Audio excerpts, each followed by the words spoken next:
Gerbiami projekto dalyviai, džiaugiamės, kad pasirinkote dalyvauti ES finansuojamame Erasmus Plus projekte, kurio pavadinimas klinikinės elektrostimuliacijos svarba kineziterapijoje ir reabilitacijoje.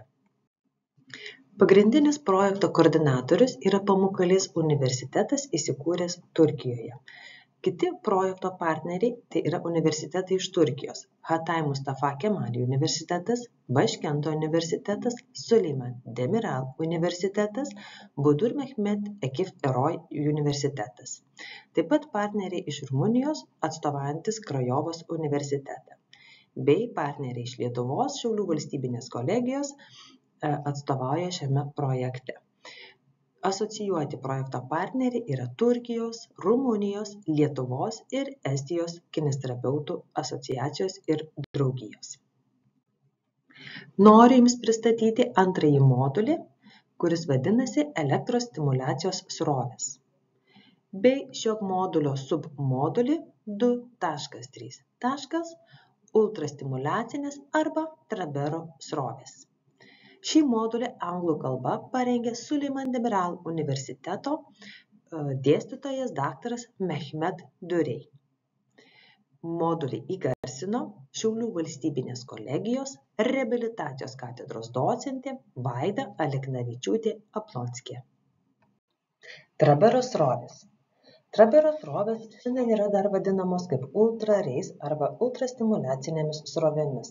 Šias sroves pirmasis aprašė 1957 metais dr. Traberas, kuris iš esmės siekia sukurti tokias elektros sroves, kurios sukurtų svyruojančią ir minkimo poveikį veikiamojo srityje, kitaip sakant, kurios būtų panašios į masažo efektą. Pirmaisiais metais šios srovės buvo vadinamos stimuliuojančių srovės masažu. O šiam masažo efektui pasiekti buvo naudojama būtent ultrareis srovė, kurios esmė yra nuskausminti ir atpalaiduoti raumenį. Ultrastimuliacinės srovės savybės.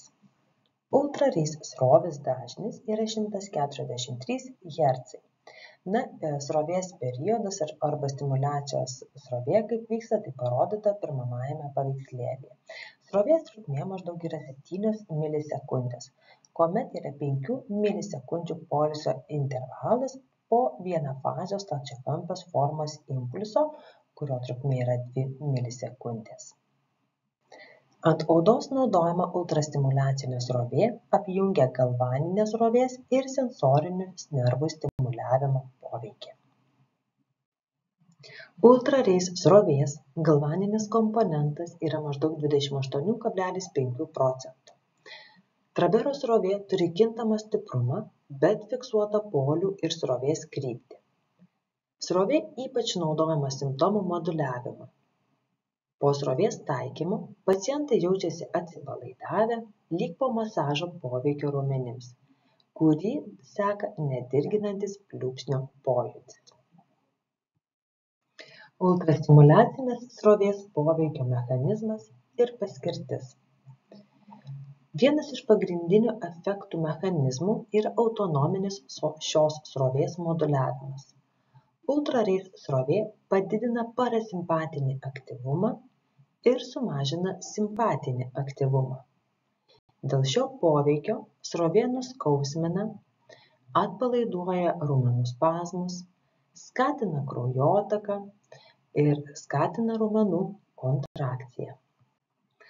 Mažina simpatinės sistemos aktyvumą ir didina parasimpatinės sistemos aktyvumą. Jau minėjome, kad būtent ultrareis srovė įtakoja autonominių funkcijų reguliavimą. Tai yra papildomas Trabero srovės poveikis. Ultrareis srovė taip pat stimuliuoja motorinius ir sensorinius nervus. Lyginant su kitomis srovėmis, ultrareis srovė užtikrina autonominių nervų sistemos reguliavimo stimuliaciją. Antrame paveikslėlyje matote parasimpatinės ir simpatinės nervų sistemos funkcijos. Ultrareis srovė, suteikdama tetanišką susitraukimą, gali sumažinti raumenų įtampą ir pertraukti simpatinio nervo atsaką. Parasimpatinės nervų sistemos stimuliacija. Būtent stimuliuojant šią sistemą yra suteikiama refleksinė vazodilatacija. Norint stimuliuoti autonominę sistemą, elektrodus reikia išdėstyti pagal autonominių nervų išsidėstymą.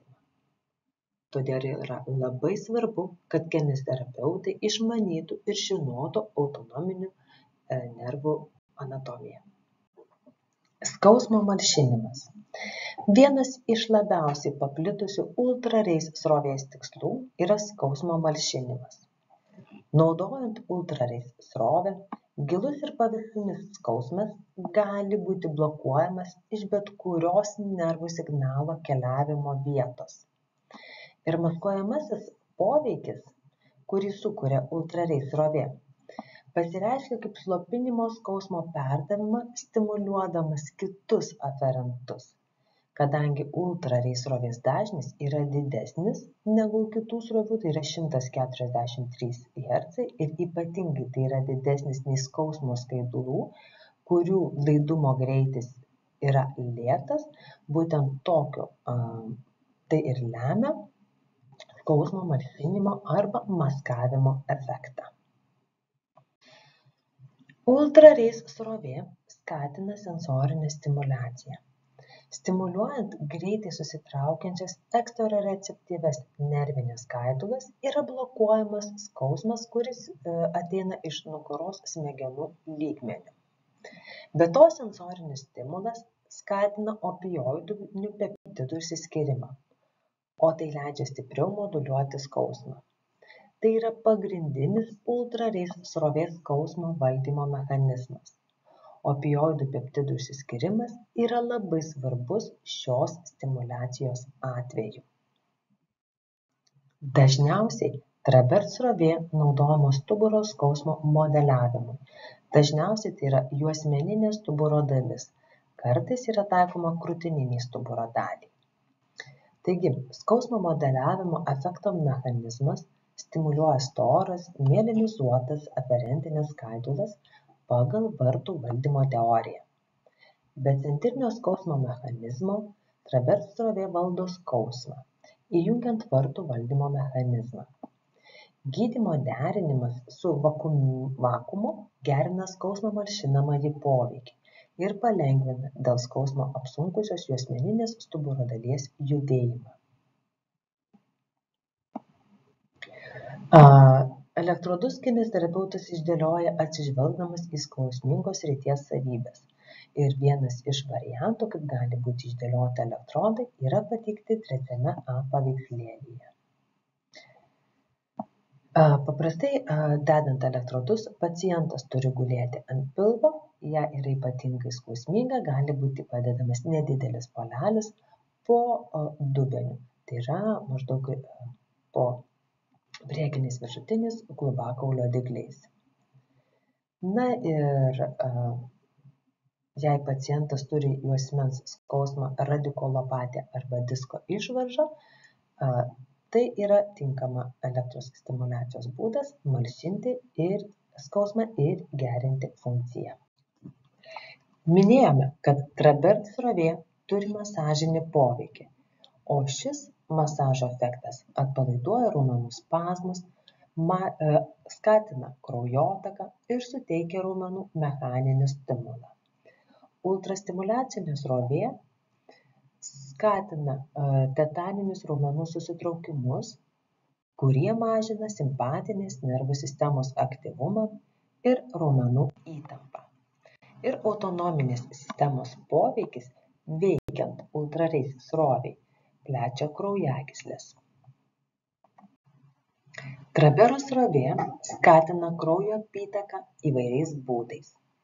Vienas iš jų – parasimpatinės nervų sistemos stimuliacija, sukeliant parasimpatinį poveikį. Be šio efekto yra labai svarbu ultrastimuliacinės srovės impulso ir poilsio trukmė, kuri yra lygi 2–5 milisekundėm. Būtent šios savybės skatina raumenų aktyvumą, o padidėjus raumenų aktyvumui yra sukeliamas arba skatinamas raumenų siurbimo poveikis, Būtent dėl suaktyvėjusio raumenų siurbimo poveikio suaktyvėja medžiagų apykaita veikiamoje srityje. Suaktyvėjusi medžiagų apykaita veikiamoje srityje skatina arterinę veninę kraujotaką bei limfos apytaką. Kitas kraujotaką gerinantis poveikio mechanizmas yra hiperemija. Žinoma, kad taikant elektroterapiją po elektrodais yra sukeliama hiperemija ir tai yra būdinga daugelio elektroterapijos programų. Bet ultrareis srovę taikant hiperemija yra sukeliama ne tik po odą, bet ir giliuosiuose raumenų sluoksniuose. Ultrastimuliacinė srovė arba ultrareis srovė skatina parasimpatinės nervų sistemos aktyvumą, kuri būtent sukelia refleksinę vazodilataciją. Tai yra dar vienas kraujotakos skatinimo mechanizmas. Ultrareis srovė pasižymi pereinamuoju arba atsispindinčiuoju poveikiu. Taikant ultrareis srovę ant odos yra skatinamas refleksų stimuliacija, kuri veikia apytaką vidaus organuose. Tokiu būdu yra inervuojami lygieji raumenys. Vazoaktyvių medžiagų, tokių kaip histaminas ir acetilcholinas išsiskyrimas, skatina kraujo tekėjimą į vidaus organus. Trabero arba ultrareis srovė yra taip pat tinkama raumenų aktyvumui skatinti.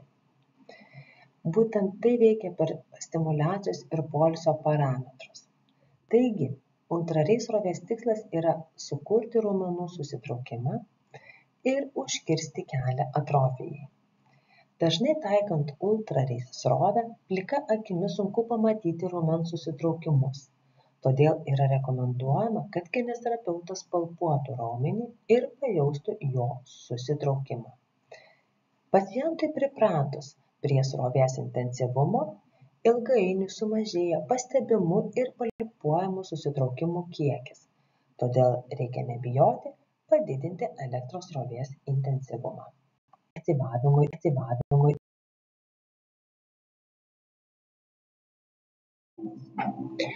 Naudojant trabero srovę, mažėjant norimam efektui, srovės intensyvumas didėja ir paciento tolerancijos riba pasiekiama per 5-7 minutės. Kineziterapeutai turėtų taikyti arba storą drėgną viskozinę kempinėlę arba elektrodus, kurie sugeria daugiau vandens. Pageidautina, kad tarp kiekvienos sesijos taikant trabero srovę būtų bent 1 dienos intervalas, kadangi naudojant kasdien gali pasireikšti šiluminės reakcijos, lytėjimo jautrumo ar kitokio pobūdžio skausmas. Tai yra svarbūs veiksniai, kurie neigiamai gali paveikti visą reabilitacijos procesą. Jei bus pastebėtos jautrumo reakcijos, skausmo valdymas bus sunkesnis ir norimas reabilitacijos efektas bus mažesnis. Rekomenduojama taikyti 6-8 ultrareis srovės seansus. Tačiau seansų skaičius gali būti sutrumpintas. Reikia atsižvelgti į paciento jutimus. Jei skausmas sumažėjo, seansų skaičius gali būti trumpinamas. Sėkmingam rezultatui pasiekti gali užtekti ir 2-3 sesijų. Tai reiškia, gali užtekti būtent šitiek kartų, kad skausmas išnyko ir jisai tapo suvaldytas. Literatūroje teigiama, kad kiekvieno gydymo seanso pabaigoje, taikant elektros srovę, yra jaučiamas teigiamas poveikis ypatingai juosmeninėje stuburo dalyje. Tai reiškia, kad po kiekvieno taikyto elektrostimuliacijos taikant ultrareis srovę, skausmas pacientui turi sumažėti. Ultrastimuliacinės srovės indikacijos. Ultrareis srovę yra rekomenduojama taikyti, jei yra radikulopatija, krūtininės, kaklinės ar juosmeninės stuburo dalies skausmas. Taip pat tinka esant osteochondrozei ir spondilioartrozei, bei kitoms stuburo degeneracinėms ligoms. Tinka taip pat ir artroziniams sutrikimams. kompleksinio regioninio skausmo sindromui esant, tinka neuralgijos, hiperalgezijos atvejai, potrauminėms įvairioms pasekmėms, kurios sukelia skausmingumą. Tinka esant osteoartritui, mialgijai, nugaros skausmui, hemipleginiam pečių skausmui. Trabero taikymo srovės kontraindikacijos. Tai pirmoji tai būtų, jeigu yra paretiniai raumenys.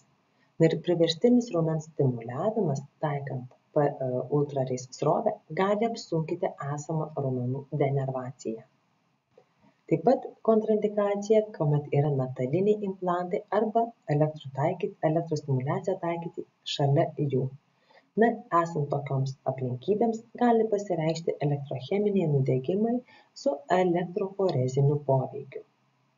Jeigu vis tik nėra kitos galimybės ir reikėtų uždėti elektrodų aplikaciją, tai elektrodus reikia dėti maždaug 15–20 cm atstumu nuo implanto esančio žmogaus kūne, tam, kad nebūtų sukeltas elektrocheminis nudegimas ar elektroforezinis poveikis. Ultrastimuliacinė srovė taip pat nenaudojama gydyti pacientams sergantiems ar turintiems šiuos reiškinius. Tai yra turintiems piktybinius navikus kūne, esant tuberkuliozei, nėštumo atveju, sinerginės sąveikos problemos, jeigu yra, ir taip pat, jeigu yra pacientui pasireiškęs karščiavimas. Šioje skaidrėje yra pateikti visi literatūros šaltiniai, kurie buvo panaudoti rengiant šį pristatymą. Ačiū, kad domitės klinikinės elektrostimuliacijos svarba kineziterapijoje ir reabilitacijoje. Tikiuosi, šis pristatymas jums buvo informatyvus. O štai čia yra visi mūsų projekto partneriai. Viso gero.